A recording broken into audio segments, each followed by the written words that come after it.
We talked yesterday about what's going on in the Pac-12 and how it affects the Arizona State Sun Devils, but today I'm giving you guys three options that the Sun Devils could do moving forward regarding its current conference play. This is the Locked On Sun Devils podcast. Are Locked On Sun Devils, your daily podcast on the Arizona State Sun Devils, part of the Locked On Podcast Network, your team every day.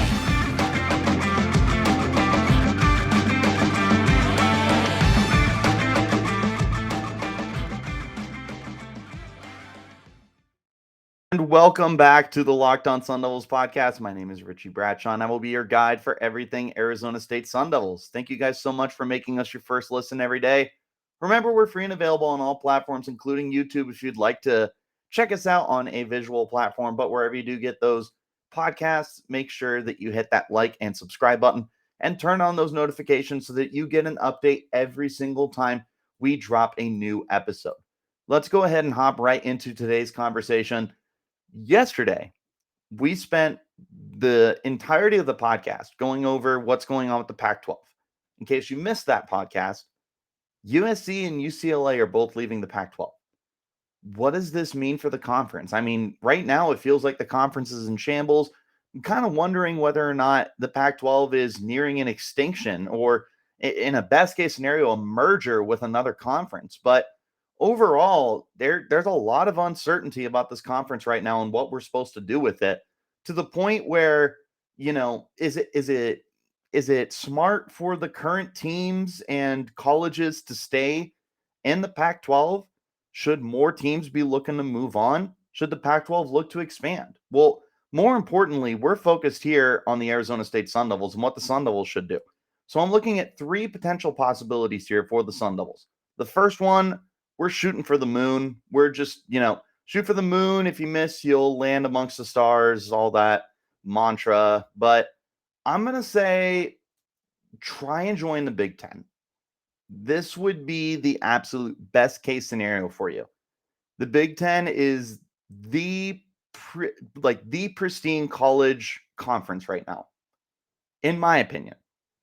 I know that the SEC is up there. SEC has Georgia and Alabama, and they have a lot of other really quality teams in there as well. You have the Auburns of the world, the LSUs of the world. Florida was normally a good team.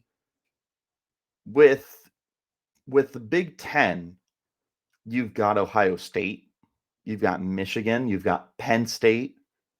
You're bringing in USC and UCLA.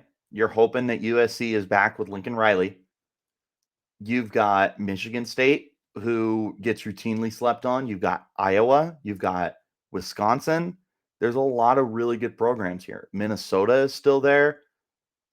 Overall, I feel like the quality is a lot better in the Big Ten than it is in the SEC. I feel like when you look at the SEC, it's not so much top heavy, but like their bad teams are really bad. Vanderbilt is like a 2-win team every year. Mizzou is, competitive, but they're not anything great. I look at the bad teams in the Big Ten, and I don't feel that bad about them, honestly. Like, sure, Illinois isn't anything great, neither is Rutgers, but outside of that, I mean, down years for Indiana and Maryland. Indiana's not that great either, but like Maryland is still like a bowl eligible team every year. Nebraska is a bowl eligible team every year. Northwestern competes every year. Overall, I feel like the Big Ten is just a lot more quality. And for Arizona State, this would get you on arguably the biggest stage in the country. It would really help you to increase your viewership, increase your fan base across the country. I mean, that helps get you some East Coast views for what it's worth. And East Coast is where it's at. Everybody on the East Coast cares about Big Ten and SEC football. That's how you draw attention. It could help recruiting. If you could find a way to, scratch out a 7-win season to start, you're going to get some attention. You pull off an upset here and there. Maybe you get some revenge against Ohio State. Maybe you beat a Michigan. You beat Michigan State in a home and home series just a few years ago. So it's not like you're unfamiliar with the way that the Big Ten runs their teams. Overall, this is definitely like I said, it's a shoot for the moon possibility, because I don't know if the Big Ten would be interested in bringing you in. You've been a middling team who is consistently underachieving, I would say. And as I've said many a times, the expectations are not national championship in Tempe, Arizona, but they are contending for the Pac-12. They should be. There's no reason that they should not have won the South this year, because they blew a nice lead against Utah. They were just so frustrating all year because they would have quality wins, but then they would blow the easy ones. Wazoo, there was no reason you should have lost that game. Wazoo was a good team, but you got crushed at home. Oregon State, you lose that game every single time, and I don't know why. But it's those games that are going to affect the way the Big Ten looks at you. The reason the Big Ten is bringing in USC and UCLA is because they see potential for those teams to excel. That, and you got the LA market, calling a spade a spade. But the potential for USC to, quote unquote, be back with Lincoln Riley is very real and is very understandable. With UCLA, Chip Kelly has rebuilt that program into that 8 to 9 win program every single year. That is exactly what the Big Ten wants, is they want competitive programs that they know are going to build its brand. They are competing with the SEC right now, and they're doing a darn good job of it. I don't know that Arizona State moves that needle for you, as much as I'd love to say they do, right? Our best years are 8-win seasons. Our best years are 9-win seasons. We had back-to-back 10-win seasons, but believe it or not, that was almost 10 years ago. That was 2013 and 2014. That's a long time. Or was it 2012 and 2013? It was one of the two. 2013 was for sure one of them. Point aside, that's a long time to not have a double-digit win season. And it's not like they've won any important bowl game. Sure, we dominate the Sun, parentheses, Devils Bowl. But outside of that, the biggest ones I can think of are the Las Vegas Bowl and the Holiday Bowl, and you lost both of those to Wisconsin and Texas Tech, respectively. Overall, you've completely underachieved as a program. You're not winning big games. You're not winning the conference. You're not winning the division. You've won the division once in the last 10 years. That doesn't exactly build a good brand that the Big Ten would be interested in. So, long story short, big picture, the Big Ten would be an absolute dream come true for Arizona State. You would truly be able to hopefully assert yourself into a much larger audience. And who knows, maybe that gets more fans in the stands. Maybe people are going to be more excited about the fact that you're playing in a good conference. The Pac-12 is formerly known and the self-proclaimed Conference of Champions, but when it's all said and done, there's not much here, and you're going to continue to lose it. If I'm Arizona State, that's my top priority, would be trying to get to the Big Ten. We're going to go ahead and talk about my other two possibilities here in just a moment, but we are going to go ahead and hop into our first break. This is the Locked On Sun Devils podcast.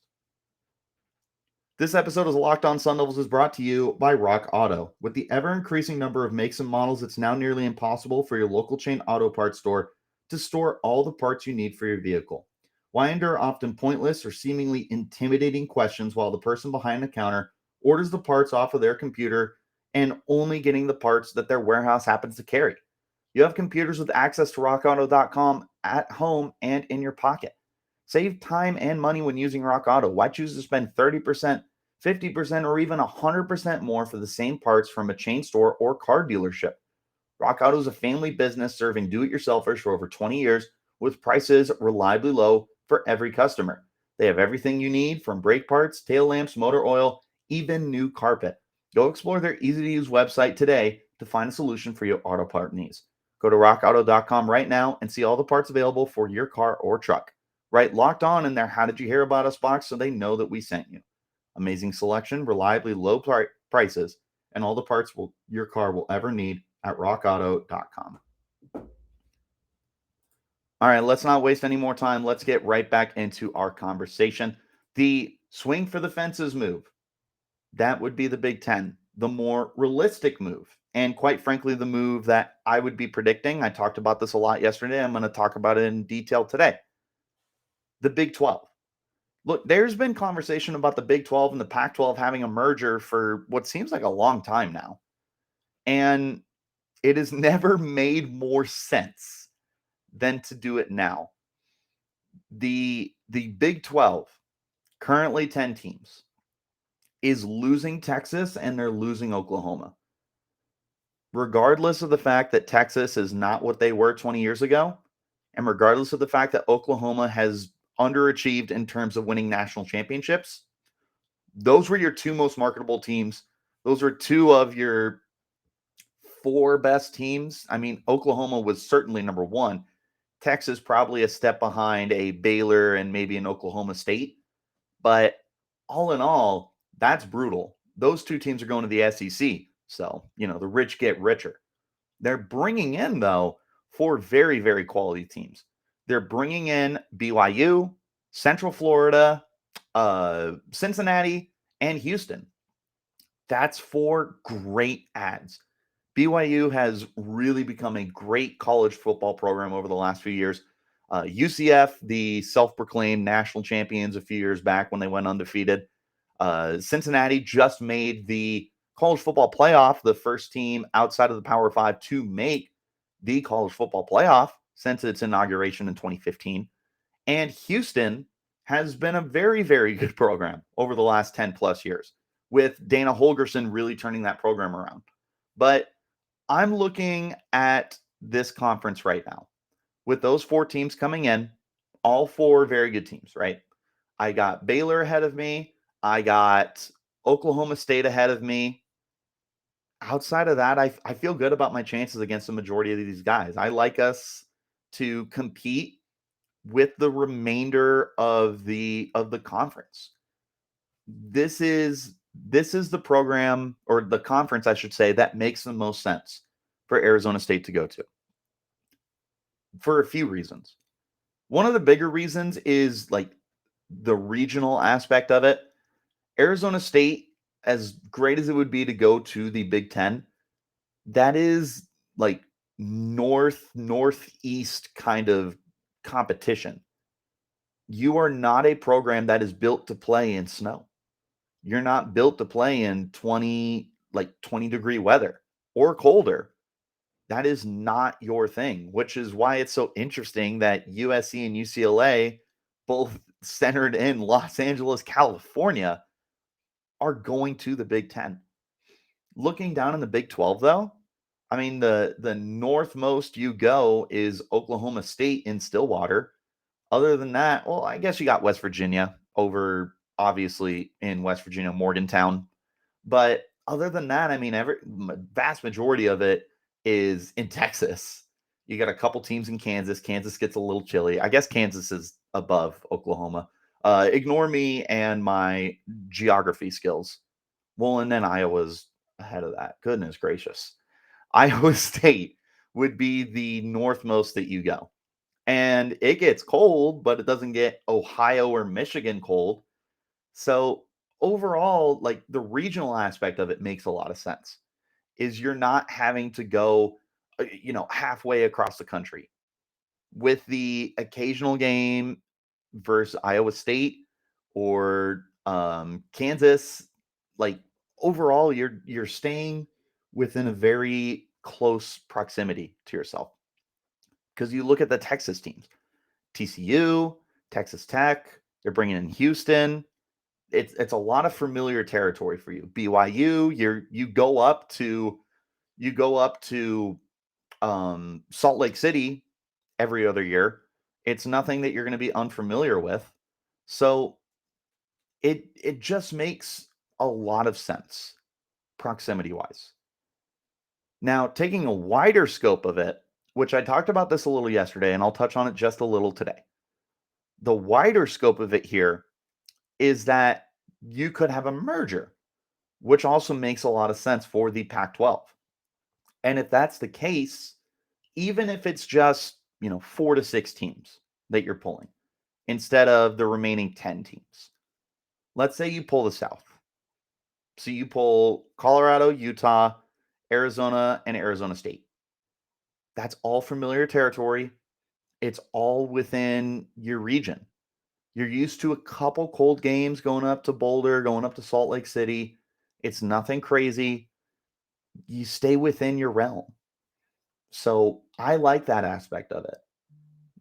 And to a certain extent, for the Big 12, that's for good programs. Colorado's not great. It'd be funny for Colorado to return to the Big 12 because that's where they were before they came to the Pac-12. But it would make sense for them to want to bring in a Utah who just won the Pac-12. It would make sense for them to want to bring in an Arizona State who is pretty much right about the level of competition they have right now.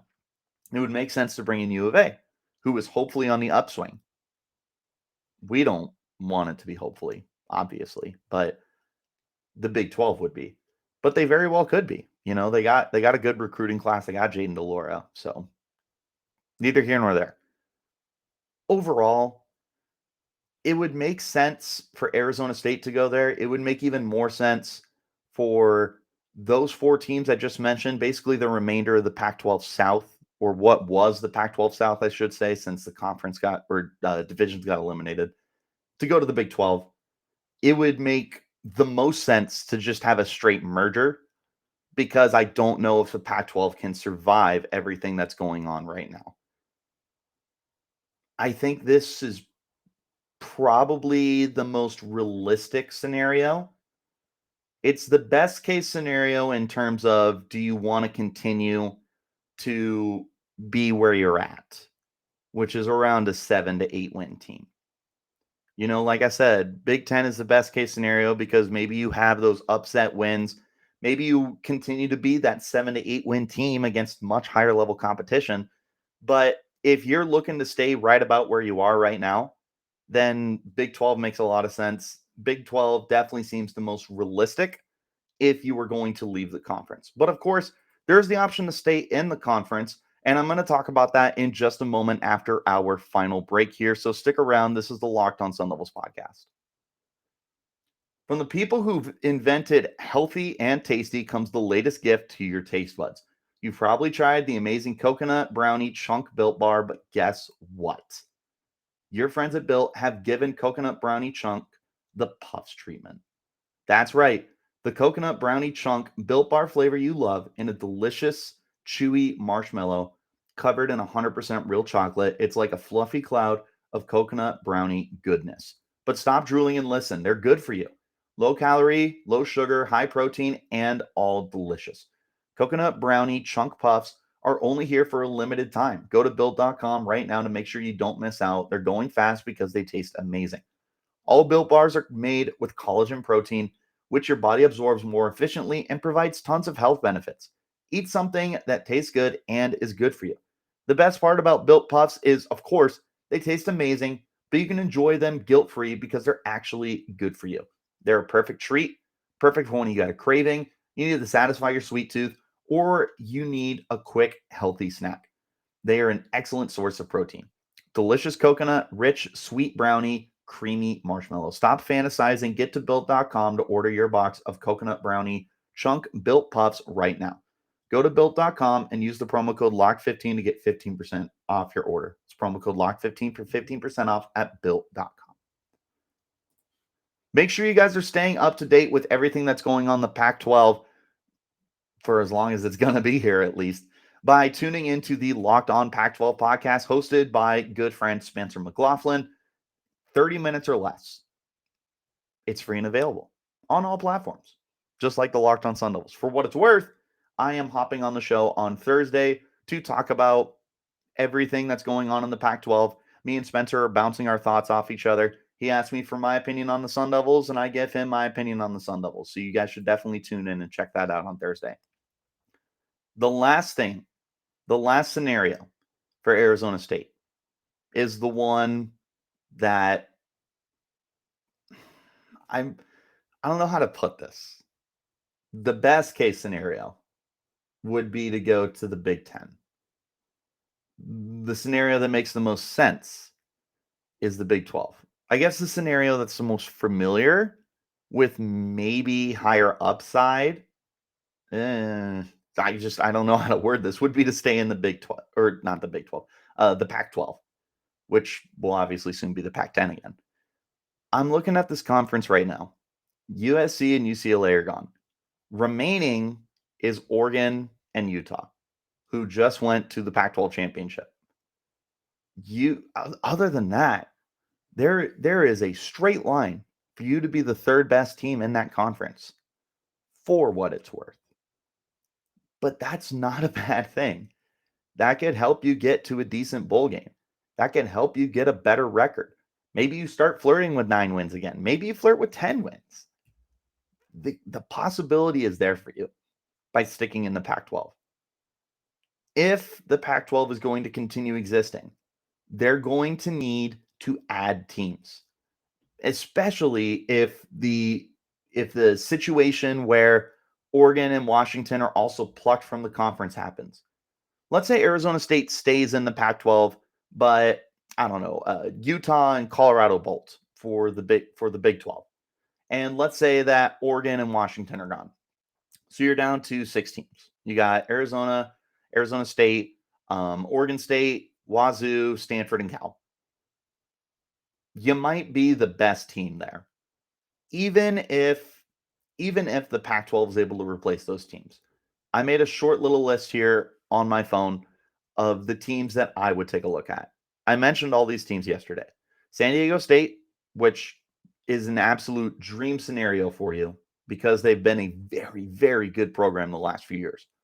Hawaii, it makes sense from a regional standpoint, even though it is another 3-hour time difference. It's not the greatest idea in the world, but it's there.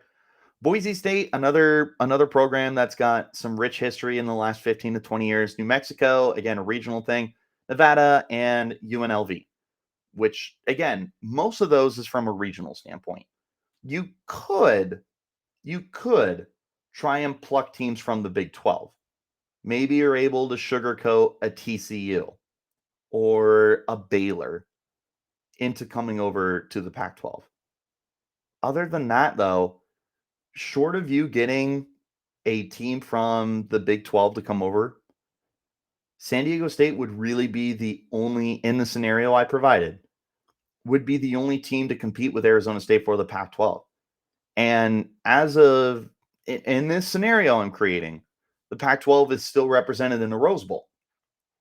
So Arizona State's got a straight line path to the Rose Bowl in that situation. But it's hard to envision the Pac-12 getting that desperate to be just adding teams simply to add teams. That's pretty much what it would be at that point. If you lose Washington and Oregon, which at this point kind of feels inevitable, you lose those teams, I'm not sure where you go from there. I'm not sure if that's a situation where the conference can survive. But in the scenario where they do survive, these are really the options that make the most sense. The Pac-12 right now, I think their biggest problem is they're so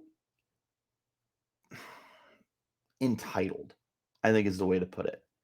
They pride themselves on having the highest academic standards. They pride themselves on having teams or colleges that have sports teams across all the sports. And it's slowly started to bite them because they lost a chance to bring in BYU, which made all the sense in the world to do. It lost a chance to bring in Boise State during its prime. You can right the wrong by bringing in San Diego State. But overall, this is the reason that the Pac-12 is falling apart, is their unwillingness and their stubbornness to add quality teams, and now those quality teams are going to leave. So in a scenario where you continue to lose teams and you lose programs, you're going to have to take what's off the scrap pile. You're going to have to look through the used and the damaged products that are left, unless you can find a way to poach a Baylor, a TCU, a Texas Tech, whatever. I didn't mention UTEP and UTSA could also be options, but again, that's bottom shelf that you're going for, at least in terms of bringing it in the Power 5. In this scenario, Arizona State would be smart to stay just because you're the class of your conference. You're the best. Now, again, that doesn't mean much considering how bad the Pac-12 would be, but you could stay loyal and you could be the best team in the conference. That's all I'm saying. If it were up to me, I think Big 12 is the most realistic. I think it makes the most sense. I think Big 12 would be my move. I would love the Big 10 from the aspect of being able to be seen on a wider audience scale. The colleges would love being able to join that Big 10 conference, getting all that viewership, the views, the money, the cable opportunities, stuff like that. The Big 12 makes the most sense. If you stay in the Pac-12, it's a losing battle. I mean, even with that scenario I pulled out, who knows? Maybe it still doesn't find a way to last. Overall, though, those are the three situations I think that the Arizona State Sun Devils find themselves in right now. If the Pac-12 continues to lose teams, you either go to the Big 10 or the Big 12, or you just stick it out with the Pac-12 until it eventually falls apart. But that's pretty much all I got for you guys today. Thank you guys so much again for tuning in. Remember, we're free and available on all platforms, including YouTube, if you want to check us out in a visual platform. But wherever you do get those podcasts, make sure you hit like and subscribe and turn on notifications so you get an update every time we post a new episode. If you're on Twitter, go ahead and follow me at Richie Bradshaw36 and follow the podcast while you're there as well at LO_Sun Devils. But that's going to do it for today's episode. Until next time, you keep it locked right here on Locked On Sun Devils.